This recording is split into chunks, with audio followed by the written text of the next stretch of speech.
para sa ating dry run, preparing for official pods dito sa San Pablo, si Daniel Capistrano with his... Anong deck mo ngayon? SWORDSOUL 10E. Let's go! Okay, bagong bili. Bagong bili nga pala to mga bari ko eh. SCR. Magkano bili mo dito? Basta dumugo ang pitaka. Dugay. Okay. Let's go. Okay, so SWORDSOUL 10E, sobrang humina siya because of the last few ban lists. Pero otherwise, napakagandang mid-range pa din niya. Since napakaluwag ng deck, you can choose any kind of deck staple na pwede mong ihalo, pero dasal ka na hindi ka mag-break. Bale, for deck staples, I run standard Ash, tatlo. Standard Maxi, and 2 Veiler sa deck staples na monsters. You can use si Ash Blossom and si Veiler during crucial times as yung tuner. If for example, mga impermanents, yung mga SWORDSOUL cards na naglalabas ng token like Taiya and Moye. Spell cards, I run 3 Book of Eclipse, Spicy. Pot of Desires, it's a must kasi it's draw power. Called by the Grave and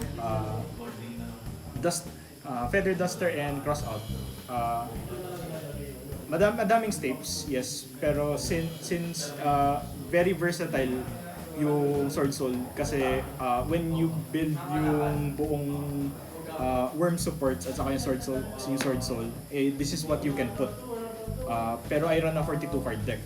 So Book of Eclipse, a lot of decks sa tournament ay in-expect ko na naka-fusion, naka-synchro, or may naka-splite. So it's a huge interruption if they are face down because hindi makakapag-synchro summon if face down. The splites, nawala yung mga level 2 so they cannot special summon from the hand.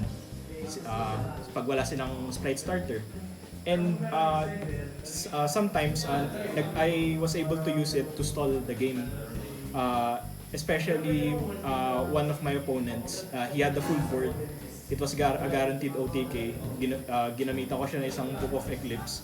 Since naka mid-range deck din sila without reliable negate, edi naka-face down. Nanalo ako because of life points and time. So useful din.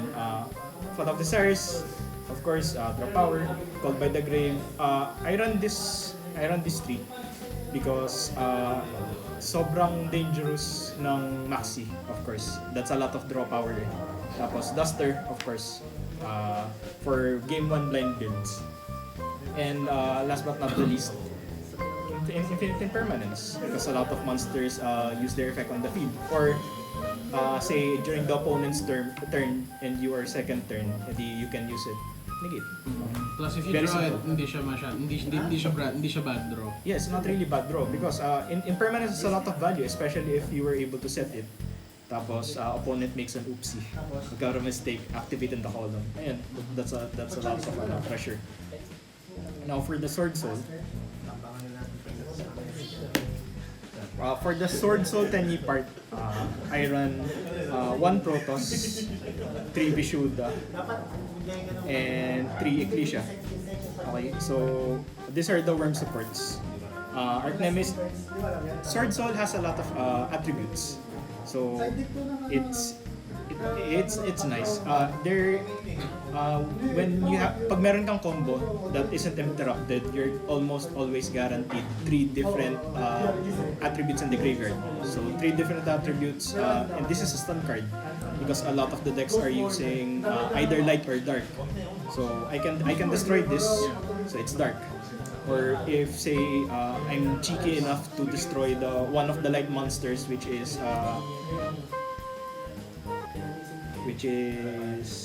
this one. This is light. If I know my opponent is a light-based deck, so this is a stun card because it prevents people from special summoning that particular attribute and activating effects of monsters of that attribute. Vishuddha is it is a worm, and it has the effect of you can banish this from hand or from graveyard to target one, and then it goes back to the hand. So since a lot of decks have anti-destroy, or it's a very big boss card. This is an interruption already. So say for example, you normal summon SWORDSOUL Moye, you reveal this, it gets a token. This is in hand. You can banish it from the hand. They have no response, right? Ecclesia, of course, staple for SWORDSOUL. It gets the SWORDSOULs, and it's a really good card for second turn because you don't have to waste your normal summon. You can bait interruption, yeah. And for the standard SWORDSOUL, 3 Taya, 3 Moye, 3 Longyan, 3 Emergence. I run this card. A lot of players do not run this card, but I tend not to underestimate this because this is a searchable monster reborn. Right?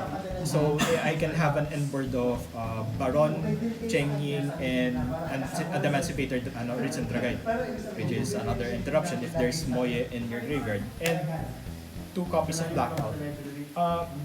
I was thinking if I would run 1 or 2, but this isn't really a bad draw, especially sometimes that from the effect of Taya that I dump this, and then the succeeding rounds I use this as the token that comes out of this as a blocker. So yeah, that's my SWORDSOUL list. Alright. Right. So for the extra deck. Feeling si Ecclesia para siyang honorary SWORDSOUL card na. Yes. Ecclesia the SWORDSOUL. Right. For the extra deck, SWORDSOUL rare. of course, a staple of any SWORDSOUL deck. My wallet beats, so does my heart. Baron, of course, self-explanatory. It's an Omni-Negate. I run Cyframe Lord Omega because if I'm able to get this out, this is an alternative. If I think that I need spell or trap negation, I will use this. If the deck is fairly manageable, I will use this. So because its effect is it banishes itself and one card from the hand of the opponent, and it gets banished. So they get to work with less cards, right? And then my Zeus package. Okay. So a lot of people like the Odd Eyes Rebellion Dragon or the Utopia package because it has high attack. Now, if I had that, then I would run it. Unfortunately, I cannot. Okay, so this Zeus package is fairly self-explanatory. You use 2 level 4 monsters to summon Chaka 9, and then you summon this, then you direct attack. Okay, so this Zeus engine is prone to impermanence, so use it with caution, with huge caution, because impermanence or Veiler it's gonna render it useless, especially if all of the monsters your opponent controls are attack position. Okay.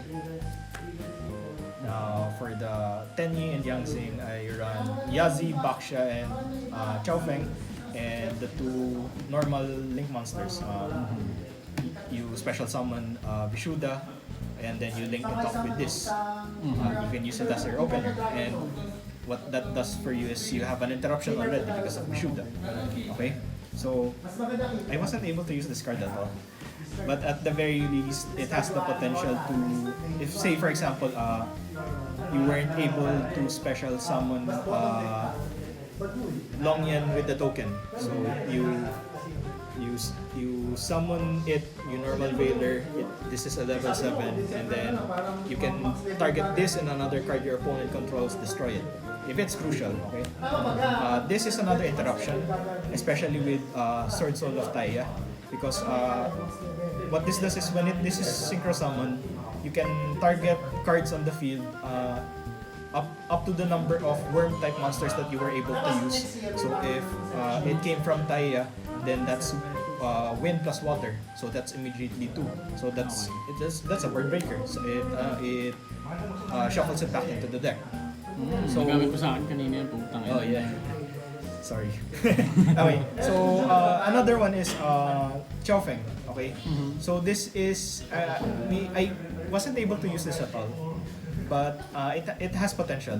Okay. Kasi it's a worm. If it gets destroyed, you can get one tuner.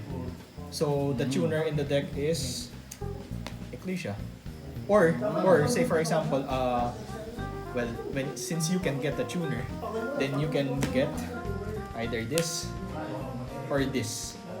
Oh, In so it's a free hand throw. in very niche situations. That's not always the case. Oh. Okay, so and then for the Sword Soul extra deck, I run 2 King Long. I forgot, this is the corrupted Long yan. And this is Cheng Ying. Ying. Yeah. Dami na checking. Oh my. Right, so fairly standard. Some people don't run this, but I suggest that do not underestimate this, because there would be some instances that the burn damage you can get up to 2-4 if you can use both parts of the effect. Yeah, that's it. Oh, okay. So, masyashowcase mo ba yung side deck for it? Oh, pwede naman. Pwede naman. Okay. So for the side deck, I wasn't able to prepare properly, but at the very least, it's so ang awkward. It's very awkward na mag side deck, especially since ang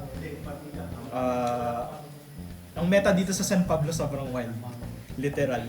But there's the possibility na ang makalaban mo ay meta deck, or they would use something very very unorthodox, meaning one of those players nagme-main ng kaiju, anim. So hindi mo talaga alam. Pero to manage ito yung gamit kong side deck. I run 3 Nibiru.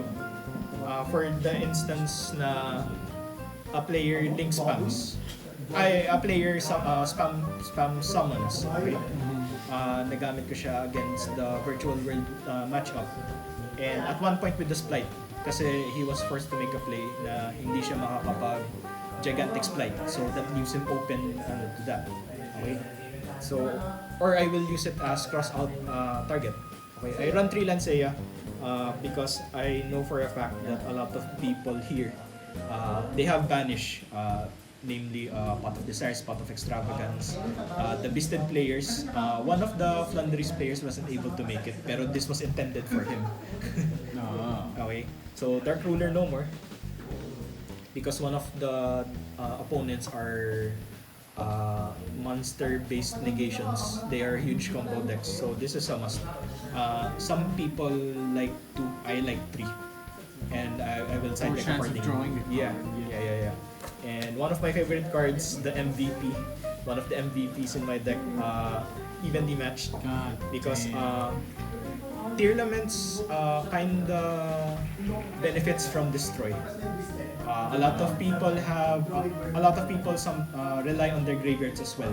So this is this paired with this, you're able to get that, then that's guaranteed a lot of resources for your opponent's lost, right? So last but not the least, Dimensional Barrier. A lot of fusion decks, a lot of synchro decks. This is absolutely necessary, even when going second. Especially this did not happen during a tournament, this tournament, but you can use this to serve as sort of a skill drain when you declare. Because Actually, use that against you. Yep. Earlier. Yeah. But saka lang ako nanalo sa kanya, pero yeah, that just proves how OP Napakalakas. on some specific situations. Ang lakas na Yeah. start.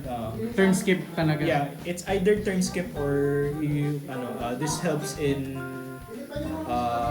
getting over the opponent, because effect nito is you activate, declare a type, fusion, synchro, whatever. And then what it does is you cannot summon monsters, you cannot summon that type of monster, and all of the monsters on the field that are of that type, like fusion, synchro, they are negated. So it's a versatile. You can use this deck in the most creative way as possible. Use it to your creative capability or whatever. Yeah. Parang gusto ko din tuloy mag-sword soul, pero that's too much for my brain to handle.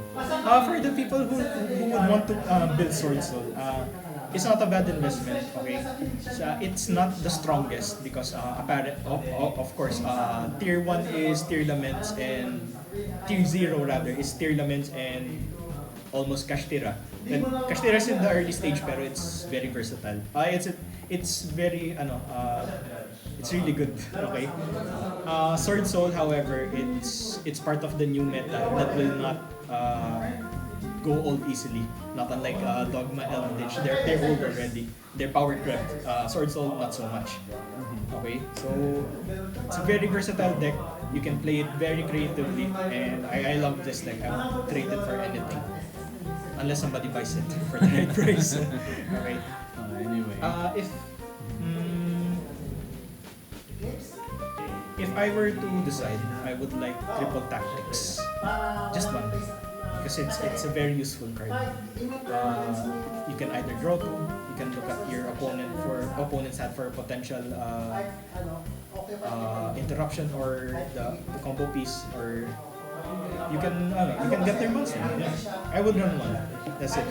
Overall, if I'm third place, I'm only third place because of the draw and one brick matchup.